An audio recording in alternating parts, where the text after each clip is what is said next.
Hi everyone, welcome back to my channel. कैसे हो आप सभी? आई एम श्योर कि आप सभी लोग ठीक होंगे। तो चलिए स्टार्ट करते हैं आज का नया क्वेश्चन। आज के क्वेश्चन में हम लोग डिस्कस करने वाले हैं 5 नंबर का एक क्वेश्चन, जिसमें पूछा गया था describe the types of crisis and it's intervention. यानी कि क्राइसिस क्या होता है, इसके इंटरवेंशन कैसे होते हैं, मतलब क्राइसिस को कैसे डील किया जाता है, कैसे प्रॉब्लम को सॉल्व की जाती है, ये जो है इस क्वेश्चन में पूछा गया था। ठीक है, तो हम इसे बहुत ही इजी लैंग्वेज में और बहुत ही मतलब अच्छे से इसे डील करेंगे। तो जो लोग भी चैनल पर नए हैं वो लोग चैनल को सब्सक्राइब कर ले, वीडियो को लाइक करें और अपने दोस्तों के साथ शेयर ज़रूर करें। और हाँ, अगर आपको पीडीएफ नोट्स की रिक्वायरमेंट हो तो डिस्क्रिप्शन में मेरा मेल दिया हुआ है, उस पर कांटेक्ट करके आप लोग पीडीएफ नोट्स ले सकते हो। ठीक है, तो चलिए हम लोग स्टार्ट करते हैं। Types of crisis and it's intervention. सबसे पहले तो ये देखते हैं कि क्राइसिस क्या है। ठीक है, तो क्राइसिस अगर हम एक नॉर्मल लैंग्वेज में बोले तो क्राइसिस का मतलब होता है संकट।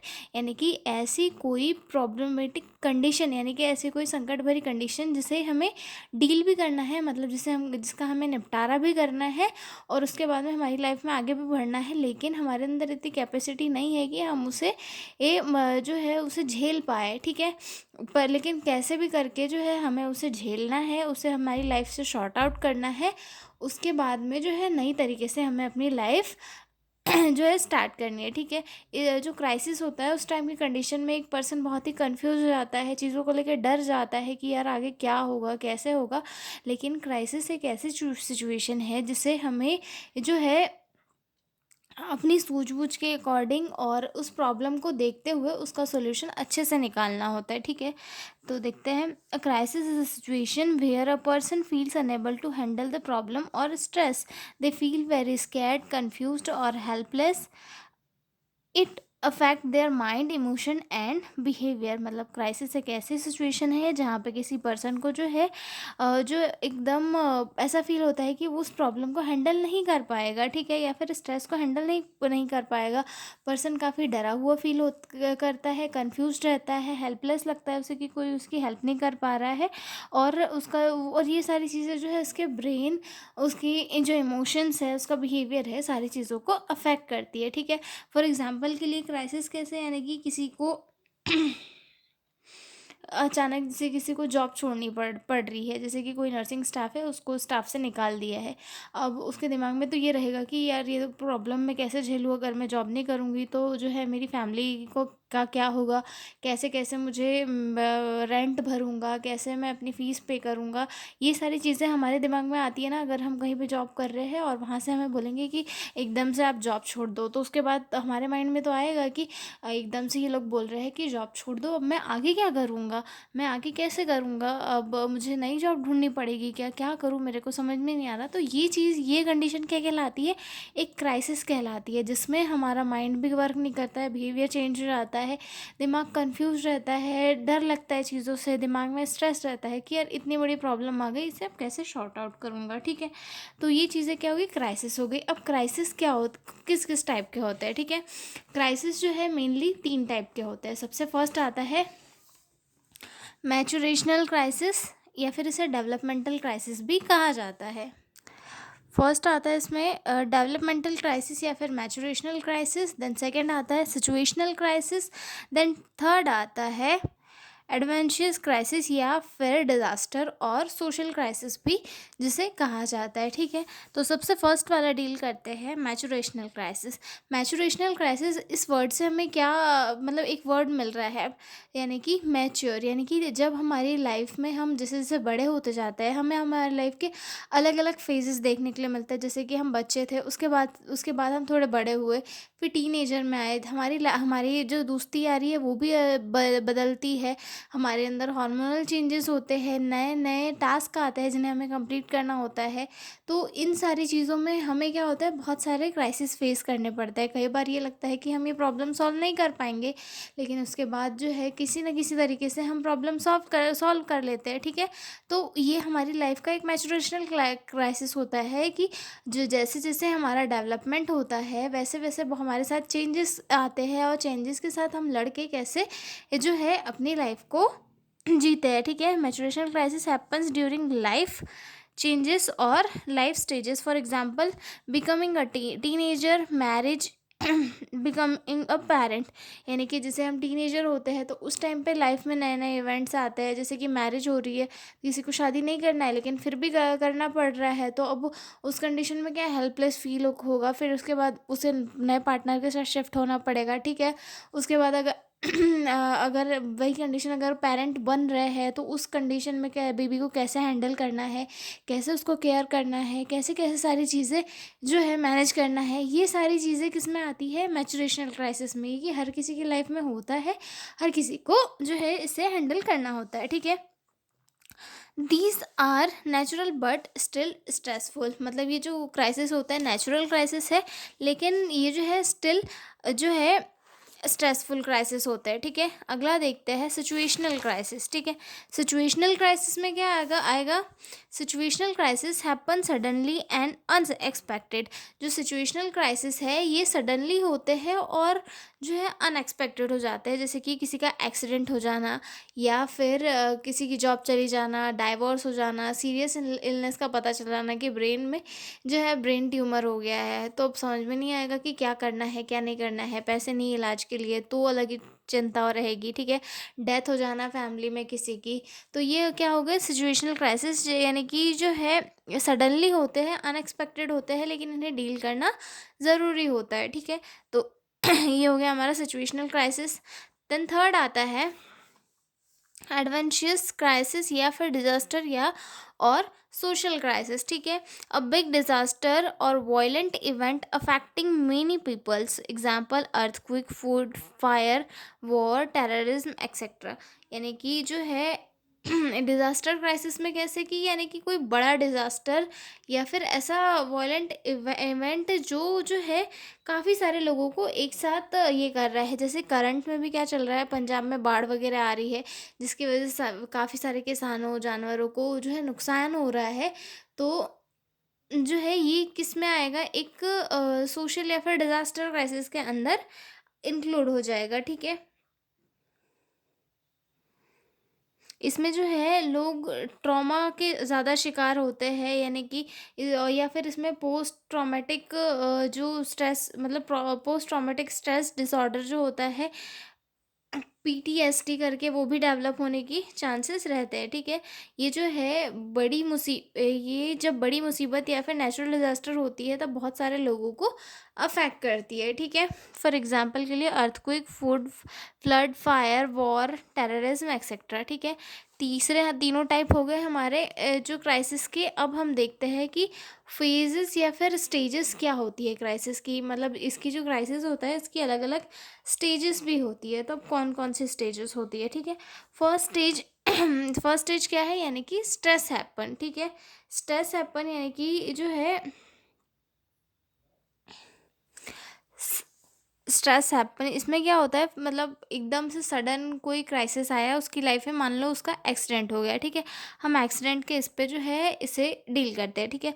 सबसे फर्स्ट में किसी का एक्सीडेंट हो गया, उसके दिमाग में जो है दर्द हो रहा है, ये सारी चीज़ें हो रही है, उसे उसकी जो बॉडी है उसके टूट फूट गई, जिसके कारण उसे स्ट्रेस हो रहा है। The person feel anxious but tries to solve problem, उसका एक्सीडेंट हो गया है लेकिन पर्सन जो है अपनी बॉडी के पेन को छोड़ के ये सोचेगा कि यार एम्बुलेंस को कॉल करूँ, अब तो लग गई है, अब मैं एम्बुलेंस को कॉल करके हेल्प की ये करता हूँ, ठीक है। उसके बाद जब उसकी बॉडी ज़्यादा पेन करने लगती है, ठीक है, कि अब नहीं हो पा रहा है, ठीक है, तो उससे क्या होगा, उसकी बॉडी में एनजाइटी इंक्रीज होगी। Normal कॉपिंग doesn't work, the person feel more stress, मतलब जो नॉर्मल जो उसकी मेंटल स्टेटस था कि हाँ मैं प्रॉब्लम से लड़ लूँगा, वो काम नहीं करने लगता है क्योंकि बॉडी ज़्यादा पेन करने लग जाती है, ठीक है। जिसके कारण जो है उसकी प्रॉब्लम सॉल्व करने की कैपेसिटी कम हो जाती है, ठीक है। उसके बाद थर्ड आता है पर्सन बिकम कन्फ्यूज, पर्सन फिर उसका क्या हो जाता है, कन्फ्यूज हो जाता है। दे में फील हेल्पलेस, पैनिक और एक्ट स्ट्रैंगली, यानी कि उसे जो है उसके बाद अगर वो अकेला है, कहीं पे एक्सीडेंट होकर पड़ा है, तो उसे ये लगता है कि यार अब मैं बचूंगा ही नहीं, अब मेरा क्या होगा, मैं कैसे होगा, पैनिक हो जाएगा, मतलब अलग ही फील करने लगेगा। कि सबसे पहले तो प्रॉब्लम को सॉल्व करने की कोशिश करेगा, लेकिन जब पेन ज़्यादा होगा तो उसकी बॉडी में एनजाइटी इंक्रीज़ हो जाएगी। एनजाइटी इंक्रीज़ होने के कारण पर्सन को जो है कन्फ्यूज फील होगा कि यार ऐसा नहीं हो सकता, मैं अब क्या करूँ, कुछ समझ नहीं आ रहा, ये सारी चीज़ें होगी, ठीक है। उसके बाद क्या होगा, फुल क्राइसिस आ जाएगा। पर्सन लॉसेस कंट्रोल में हैव मेंटल ब्रेकडाउन और हार्म सेल्फ और अदर्स। मतलब उसके बाद में वो सोचेगा यार अब किसी तरीके से कोई हेल्प नहीं आ रही, अब मैं क्या करूँ। वो पर्सन में भी हो सकता है खुद को ही नुकसान पहुंचा ले कि डायरेक्ट मेरी डेथ हो जाए तो मुझे इस पेन से छुटकारा मिल जाए। तो जो है ये स्टेजेस होती है कि मतलब फर्स्ट फर्स्ट में जब प्रॉब्लम आती है किसी की लाइफ में तो वो उसे थोड़ा सा सॉल्व करने की कोशिश करता है, लेकिन उसके बाद जब वो प्रॉब्लम उसके इसमें ही नहीं रहती, कंट्रोल में ही नहीं रहती कि वो उसे सॉल्व करवाए, तो उसकी जो है एनजाइटी इंक्रीज़ हो जाती है। एनजाइटी इंक्रीज़ होती है जब घबराहट ज़्यादा हो जाती है तो इंसान क्या होता है, कन्फ्यूज़ हो जाता है। कन्फ्यूज़ हो जाने के कारण उसे ये लगता है कि मेरी कोई मदद नहीं कर रहा, मैं हेल्पलेस हूँ, मैं अकेला हूँ। तो ये सारी चीज़ें उसके दिमाग में आती है, दिमाग और ज़्यादा ख़राब हो जाता है। उसके बाद आती है फुल क्राइसिस वाली कंडीशन, जिसमें जो है वो सारे कंट्रोल खो देता है। वो दिमागी तौर से पूरा टूट जाता है, खुद को हार्म करने लग जाता है या फिर दूसरों को नुकसान पहुंचाने की कोशिश करता है। ठीक है, तो ये थी फेजेस ऑफ क्राइसिस। अब हम देखते हैं कि क्राइसिस इंटरवेंशन यानी कि जो क्राइसिस होते हैं उन्हें डील कैसे किया जाता है, मतलब कैसे कैसे उन प्रॉब्लम का सोल्यूशन निकाला जाता है या फिर डील कैसे किया जाता है। ठीक है, प्राइमरी प्रिवेंशन, इसमें सबसे फर्स्ट आता है प्राइमरी प्रिवेंशन, यानी कि कोई भी क्राइसिस स्टार्ट होने से पहले ही उसका प्रिवेंशन कर लेना, यानी कि ये जो है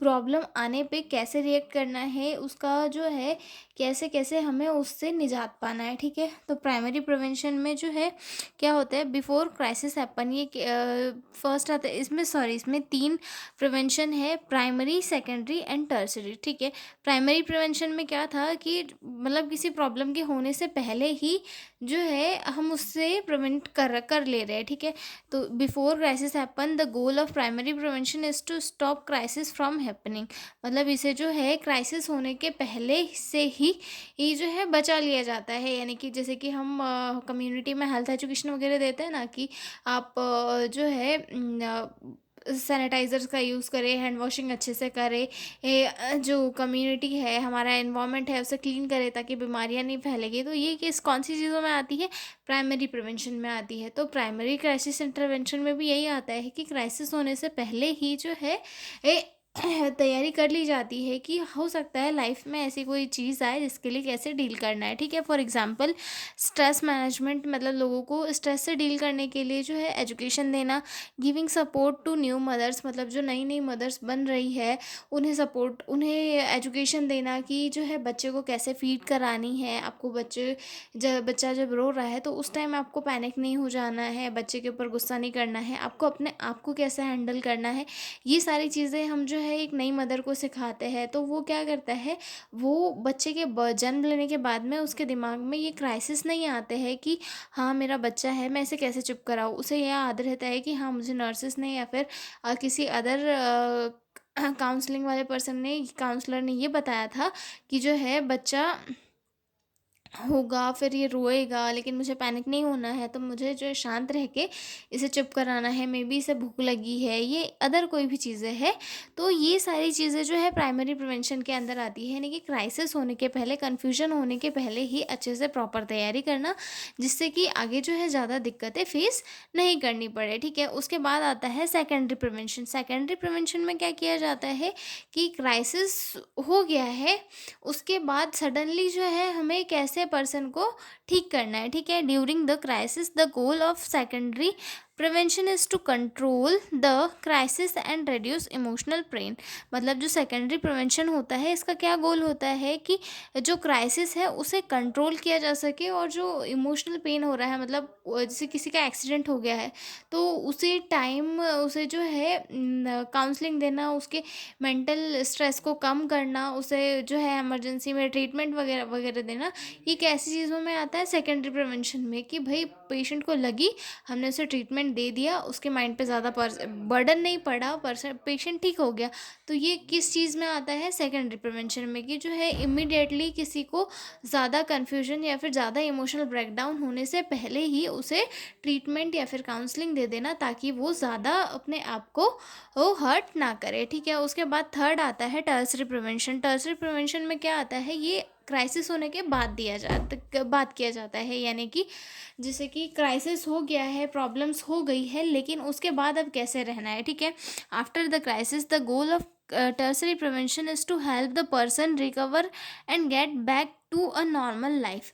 मतलब टर्सरी प्रिवेंशन का एम क्या है कि पर्सन को जो है अपनी लाइफ में रिकवर करने के लिए हेल्प प्रोवाइड की जाती है कि भाई अब कैसे जो है चीज़ों को हैंडल किया जाए। अब चीज़ें तो हो गई है, तुम्हारा एक्सीडेंट तो हो गया है, पैर चले गए हैं, लेकिन तुम्हें व्हील चेयर का यूज़ करके या फिर जो है अदर किसी भी जो चीज़ों है उनका यूज़ करके कैसे कैसे चलना है, ये सारी चीज़ें जो है टर्सरी प्रिवेंशन में दिखाई जाती है, ताकि वो अपनी जो रेगुलर रूटीन लाइफ है उसकी ओर बढ़ सके और उसमें जो है अपने आप को उलझा सके। ठीक है, फॉर एग्जांपल के लिए कि अगर किसी की फैमिली में किसी की डेथ हो गई है, तो उस टाइम पे जो है उन लोगों को ये करना कि जो है आप लोग अब उनकी याद मत कीजिए, आप अपने डेली का वर्क कीजिए, ताकि आपकी जो लाइफ है उसमें और ज़्यादा अफेक्ट ना पड़े। ठीक है, इसमें जो है रिहैबिलिटेशन थेरेपी वगैरह दी जाती है, सपोर्ट ग्रुप जो है लोगों को सपोर्ट प्रोवाइड करता है। ठीक है, तो ये था हमारा क्राइसिस इंटरवेंशन। ठीक है, अब हम इसकी थोड़ी सी टेक्निक्स भी देख लेते हैं कि क्या क्या टेक्निक्स होती है क्राइसिस इंटरवेंशन की। ठीक है, तो इसमें सबसे फर्स्ट आता है नर्सेस के लिए लिसनिंग एंड सपोर्टिंग। मतलब जो है पेशेंट को सुनना और उन्हें सपोर्ट करना, ताकि वो उन्हें ऐसा लगे कि हाँ सामने वाला मेरी बात सुन रहा है, तो मैं इसे अच्छे से अपनी बात सुना सकूँ। मतलब शांत रह के केयरिंग रह के उनकी बात सुनना और उन्हें उसके बाद जो है एडवाइस देना। ठीक है, letting them talk allow person to cry shout और एक्सप्रेस इमोशन। मतलब पेशेंट या फिर पर्सन को जो है उसकी जो भी फीलिंग्स है, उसे रोना है, चिल्लाना है, या फिर जो भी करना है, उसे उसके सारे इमोशंस को एक्सप्रेस करने के लिए हमें छोड़ देना चाहिए कि आपको जो जो आपके माइंड में है आप वो करिए, मैं आपको सुन रहा हूँ, मैं आपको समझ रहा हूँ, आप अपनी सारी सिचुएशन जो है हमसे हैंडल करिए, ताकि पेशेंट जो है अपने अंदर की जो सारी चीज़ें हैं उन्हें अच्छे से खोल के रख पाएगा और चीज़ों को जो दूसरों को भी अच्छे से समझा पाएगा। ठीक है, उसके बाद giving hope, tell them things can improve. मतलब उन्हें जो है होप प्रोवाइड करना कि हाँ अब आपका अब ये पैर चले गया है एक्सीडेंट में, तो आप जो है दूसरे वर्क कैसे कर सकते हो, जैसे कि हैंड वर्क में किसी में काम कर सकते हो, ताकि आपके हाथ बिजी रहे और आपका माइंड वहाँ पे डाइवर्ट रहे, आपकी इनकम भी हो जाए। ठीक है, यानी कि अगर या फिर अदर किसी की फैमिली मेम्बर में डेथ हो गई हो, तो आप ये बताएं कि आप वो तो गया, उसको छोड़ दो ना, आप जो है दूसरे फैमिली मेम्बर्स भी तो है, आप उनका ध्यान रखो, आप उनके साथ अच्छे से रहो, हम उन्हें ये एजुकेशन दे सकते हैं। ठीक है, उसके बाद अगला आता है solving problem together, find what can be done now. मतलब जो है सॉल्यूशन उनके साथ, उनकी जो प्रॉब्लम का सॉल्यूशन है उनके साथ ढूंढना, ताकि जो है अब तो प्रॉब्लम हो गई, कंडीशन आ गई है, अब क्या किया जा सकता है। ठीक है, ये सारी चीज़ें। ठीक है, उसके बाद आता है building confidence, remind person they have straight sorry strength. मतलब जो है हमें पर्सन को ये रिमाइंड करवाते रहना है कि आप जो है काफ़ी कॉन्फिडेंट इंसान हो, आपको जो है सारे प्रॉब्लम्स डील करना बहुत अच्छे से आता है, तो आप डरो नहीं, आप अपनी प्रॉब्लम को अच्छे से डील कर सकते हो।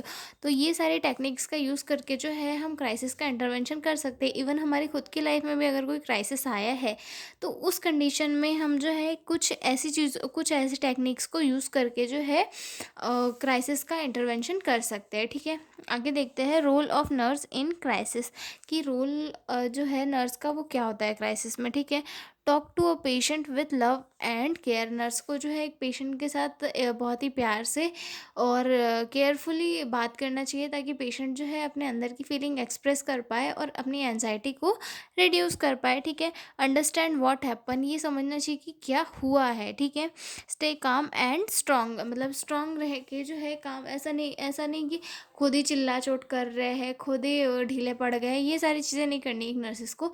उसे काम रहना है, स्ट्रांग रह के जो है अच्छे से सामने वाले की प्रॉब्लम को सुनना है और जो है उन्हें अच्छे से सोल्यूशन बताना है। ठीक है, हेल्प देम थिंक क्लियरली, मतलब उन्हें जो है क्लियरली सोचने के लिए हेल्प करनी है कि आप अपनी लाइफ को कैसे इम्प्रूव कर सकते हो, उसके लिए जो है प्रॉपर उन्हें एजुकेट करना है। ठीक है, इन्वॉल्व फैमिली इफ़ नीडेड, मतलब अगर किसी चीज़ की नीड है तो उसमें फैमिली को भी इन्वॉल्व करना है, कि जो है फैमिली मेम्बर्स, क्योंकि ज़्यादा अच्छे से फैमिली मेम्बर्स उन्हें समझा सकते हैं चीज़ों को लेकर, तो जो है फैमिली मेम्बर्स को भी ऐड करके उन्हें अच्छे से केयर प्रोवाइड की जा सके, ठीक है। Teach way to deal with stress, मतलब पेशेंट को जो है हमें सिखाना है कि आप स्ट्रेस को कैसे कम कर सकते हो, जैसे कि डीप ब्रीथिंग एक्सरसाइजेस हो गई।